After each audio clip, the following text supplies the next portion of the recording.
Ulah Yudi, wakil rakyat yang terhormat kena prank. Mantan istri Yudi, ingin dihadirkan juga di Komisi 3 DPR RI.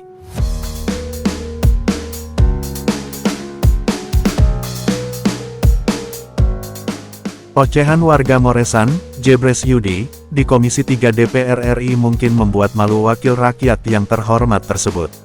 Ini terungkap setelah mantan istri Yudi, yakni Arimbi yang sempat esyok akibat ulah Yudi sudah berani mengungkap fakta yang sesungguhnya terjadi.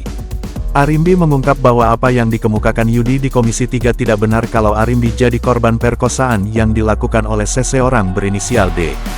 Tangisan dan cerita Yudi di Gedung Senayan, ternyata hanyalah bualan dan sandiwara semata. Arimbi yang sejak tahun 2018 sudah bercerai dengan Yudi mengungkap fakta, kalau cerita sang mantan suami hanyalah menyampaikan kebohongan publik semata. Arimbi menceritakan, kasus itu bermula saat dia dituduh berselingkuh dengan seorang pria berinisial D. Bahkan akibat tuduhan itu, dia bersama D, sempat disekap hingga disiksa oleh Yudi selama beberapa hari. Beruntung D, bisa melarikan diri. Setelah itu, Arimbi dipaksa Yudi untuk membuat laporan palsu terkait kasus dugaan pemerkosaan ke Satreskrim Polresta Solo, dengan harapan, D sebagai tertuduh bisa diamankan, ditahan dan membuat Yudi puas. Saat proses penyelidikan di kepolisian, Arimbi akhirnya memiliki celah untuk mengungkap fakta yang sebenarnya ke polisi, bahwa kasus pemerkosaan tidak pernah terjadi, termasuk kasus kekerasan seksual yang menimpa anaknya. Sementara itu, kuasa hukum Arimbi, Muhammad Arnas menyayangkan Komisi 3 DPR RI yang kekolongan dengan menghadirkan Yudi Setiasno yang ternyata memberikan keterangan palsu. Atas permohonan tersebut, Arnas bersama tim kuasa hukum akan melayangkan surat ke Komisi 3 DPR RI untuk bisa menghadirkan kliennya ke gedung parlemen dengan tujuan dapat menjelaskan duduk permasalahan yang terjadi, dan meminta agar kliennya dapat mengasuh anaknya yang sejak tahun 2018 dibawa oleh Yudi. Ada tindakan pelecehan seksual oleh si D. Setelah itu, pihak kepolisian mulai melakukan proses sebagaimana prosedur untuk laporan saya.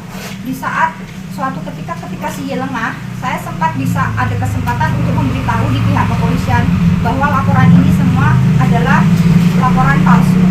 Jadi saya dipaksa untuk membuat laporan sangat palsu. Saya diintimidasi karena si Y ini melakukannya untuk menangkap si D supaya dapat masuk ditahan, dan dia terlampiaskan rasa cemburunya terhadap si D. Seperti itu.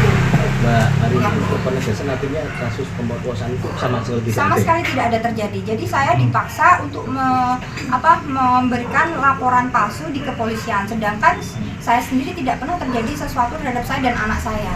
Seperti itu. Artinya Mbak Arimbi mengajukan mencabut perkaranya juga atas dasar tidak ada unsur paksaan ya? Tidak ada unsur paksaan.